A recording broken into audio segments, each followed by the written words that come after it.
नमस्कार, welcome to ex serviceman India YouTube channel. आज का इस वीडियो में जो इम्पोर्टेंट जानकारी आपको मिलने वाला है वो इस प्रकार है। एक सर्विसमैन किसी भी जॉब के लिए कितने एज तक अप्लाई कर सकते हैं, ये शायद सबसे ज़्यादा पूछे जाने वाले क्वेश्चंस है।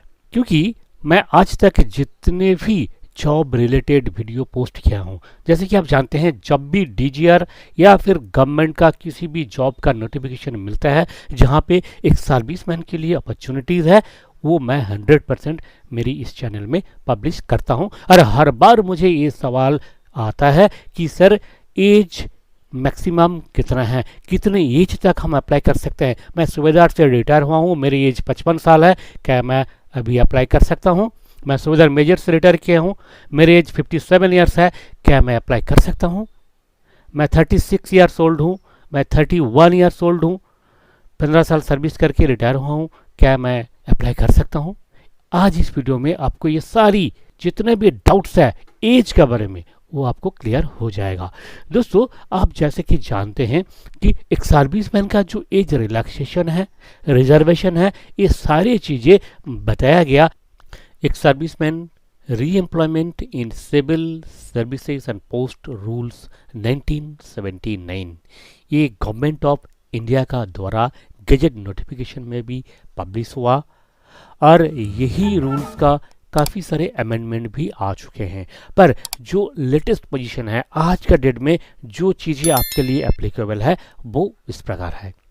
सबसे पहले बताते हैं group C and D post के लिए, जहाँ पे ज़्यादातर एक सर्विसमैन के लिए वैकेंसीज रिजर्व होते हैं। ग्रुप बी के लिए भी एक सर्विसमैन का रिजर्वेशन होता है, पर बहुत ही कम नंबर्स का है और हर जगह में होता भी नहीं। तो ग्रुप सी एंड डी का किसी भी पोस्ट के लिए अगर आप अप्लाई कर रहे हैं तो फिर आप जितने साल सर्विस किया प्लस 3 इयर्स, इतना साल का टोटल एज रिलैक्सेशन मिलेगा। अगर एग्जाम्पल एक लेते हैं, मान लीजिए आपका प्रेजेंट एज है 45 इयर्स, ओके। आप अप्लाई करना चाहते हैं ऐसे ही एक पोस्ट के लिए जहाँ पे सिविलियन फ्रेशर सबके लिए जो मैक्सिमम एज बताया गया जनरल कैटेगरी के लिए वो है 30 इयर्स। तो क्या आप इस पोस्ट के लिए अप्लाई कर सकते हैं? तो ये कैसे तय करेंगे? देखिए, आपको टोटल एज रिलैक्सेशन कितने साल का मिलेगा group C and D post के लिए, ये पहले देख लेते हैं। देखिए, जितने साल का आपने सर्विस किया, total service length plus 3 years, total जितना आया, मान लीजिए आपने 20 साल का सर्विस किया, ओके, प्लस 3 इयर्स, यानी कि 23 इयर्स का एज रिलैक्सेशन आपको मिलेगा। तो जिस पोस्ट का मैक्सिमम एज जनरल के लिए 30 इयर्स था, वहाँ पे आपको कितने साल का मिलेगा? आपको मिलेगा 20 प्लस 3, 23 इयर्स का एज रिलैक्सेशन, यानी कि 53 इयर्स का एज तक आप उस पोस्ट के लिए अप्लाई कर सकते हैं। और इससे कोई नहीं फर्क पड़ता आप कब रिटायर हुए हैं। आप रिटायरमेंट का 15 साल बाद, 20 साल बाद भी किसी भी गवर्नमेंट जॉब के लिए अप्लाई कर सकते हैं। ऐसे कोई रेस्ट्रिक्शन नहीं है कि रिटायरमेंट का बाद 5 साल का अंदर अप्लाई करना है, 2 साल का अंदर अप्लाई करना है, ऐसे कोई रेस्ट्रिक्शन नहीं है सेंट्रल सिविल सर्विस के लिए। ये मैं आपको क्लियरली बता देता हूँ। और जहाँ तक मुझे पता है कि बाकी जो स्टेट गवर्नमेंट्स है वहाँ भी यही रूल लागू है, यानी कि आप कभी भी रिटायर हुए हैं उससे कोई मतलब नहीं है। और group C and D post के लिए एज रिलैक्सेशन स्टेट गवर्नमेंट के लिए भी सिमिलर है, बैंक के लिए भी सिमिलर है, और बाकी भी पीएसयूज का, गवर्नमेंट एडेड ऑर्गेनाइजेशन का, ऑटोनोमस बॉडी का, सबके लिए यही एज रिलैक्सेशन है। अब आते हैं ग्रुप बी पोस्ट के लिए। देखिए, ग्रुप बी का 2 कैटेगरी का पोस्ट होता है, एक होता है गेजेटेड, एक होता है नॉन गेजेटेड। तो ज़्यादातर जगह में ये देखा गया कि ग्रुप बी का गेजेटेड एंड नॉन गेजेटेड दोनों के लिए ही कोई रिजर्वेशन नहीं होता है एक सर्विसमैन के लिए। कुछ स्टेट्स है, कुछ पीएसयू है जहाँ पे रिजर्वेशन होता भी है, पर इन जनरल जो सेंट्रल सिविल सर्विस है जहाँ पे रिजर्वेशन नहीं होता है तब भी वहाँ आपको एज रिलैक्सेशन मिलेगा। अब कितना मिलेगा?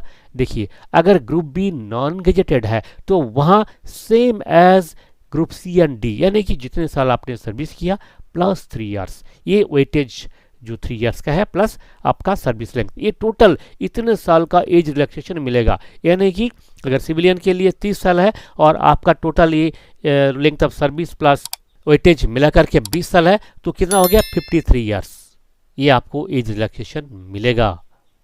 अब आते हैं group B gazetted and group A services के लिए।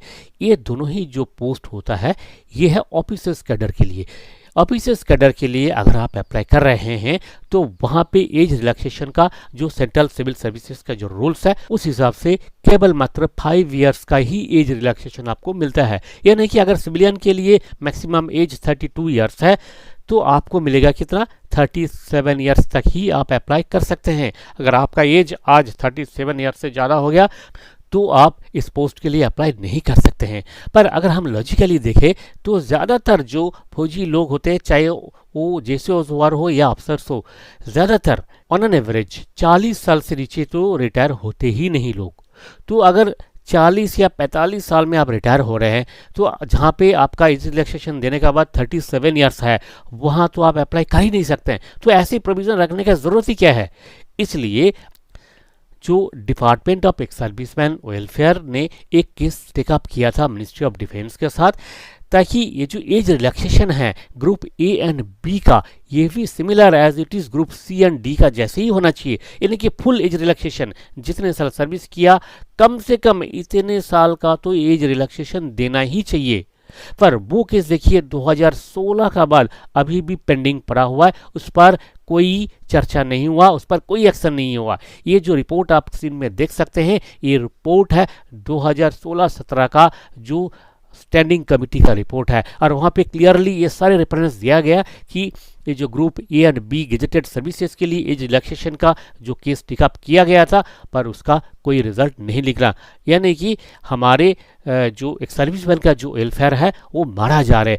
अगर एक सर्विसमैन कोई किसी में काबिलियत है तो भी वो कोई group A and B gazetted service में ज्वाइन नहीं कर सकता है, क्योंकि वहाँ पे एज रिलैक्सेशन नहीं है, एज क्राइटेरिया परमिट नहीं करता है। तो एक बहुत बड़ा इशू है। आप ये जो कमेटी का रिपोर्ट है इस रिपोर्ट को हमारा जो वेबसाइट है www.bikasi.com वहाँ पे अपलोड किया हुआ है, वहाँ जाके आप इसको पढ़ सकते हैं और पढ़ के आप खुद भी केस टेकअप कर सकते हैं। मिनिस्ट्री ऑफ डिफेंस या DSW को आप चिट्ठी लिख सकते हैं, RTI कर सकते हैं, ग्रीवेंस भी डाल सकते हैं। ज़्यादातर लोग अगर इस पर फोकस करेंगे, इसको लेकर के गवर्नमेंट को प्रेशराइज करेंगे, हमारा वेलफेयर को लेके अगर हम नहीं लड़ेंगे तो कौन लड़ेगा। इसलिए हम सबको आज लड़ना है अपना अधिकारों के लिए। सो दोस्तों ये था age relaxation for central civil services के लिए। अब देखते हैं बाकी जो बैंक एंड अदर जो ऑर्गेनाइजेशन होते हैं, PSU होते हैं, ऑटोनोमस बॉडी होता है, वहाँ पे क्या होता है। देखिए मैंने लगभग तो बता ही दिया हर जगह का जो मोटे तौर पे जो रूल है। कुछ एक जगह है जहाँ पे जब वो नोटिफाई करते हैं वहाँ पे क्लियरली बता देते हैं कि मैक्सिमम एज इतना होना चाहिए, यानी कि आपका एज 50 हो गया तो आप यहाँ पे अप्लाई नहीं कर सकते हैं। तो ऐसे ही स्पेसिफिकली जहाँ पे मेंशन रहता है वहीं पे केवल मात्र मैक्सिमम एज का फिक्स लिमिट होता है, अदरवाइज आपका मैक्सिमम एज का कोई फिक्स लिमिट नहीं है। तो दोस्तों उम्मीद है कि एज रिलैक्सेशन का बारे में जो भी आपका डाउट था वो आज क्लियर हो गया होगा। फिर भी अगर किसी तरह का कोई क्वेरी है तो आप कमेंट बॉक्स में लिख सकते हैं और एक सर्विसमैन का सभी वेलफेयर रिलेटेड जो लेटर्स एंड सर्कुलर्स है वो सारी चीज़ें आप देख सकते हैं हमारे वेबसाइट में www.bikasi.com वहाँ जा कर के। इसी तरह इम्पॉर्टेंट वेलफेयर रिलेटेड सभी वीडियोस को पाने के लिए हमारे इस चैनल को जरूर आप सब्सक्राइब करें। इस उम्मीद के साथ नमस्कार, जय हिंद, जय भारत।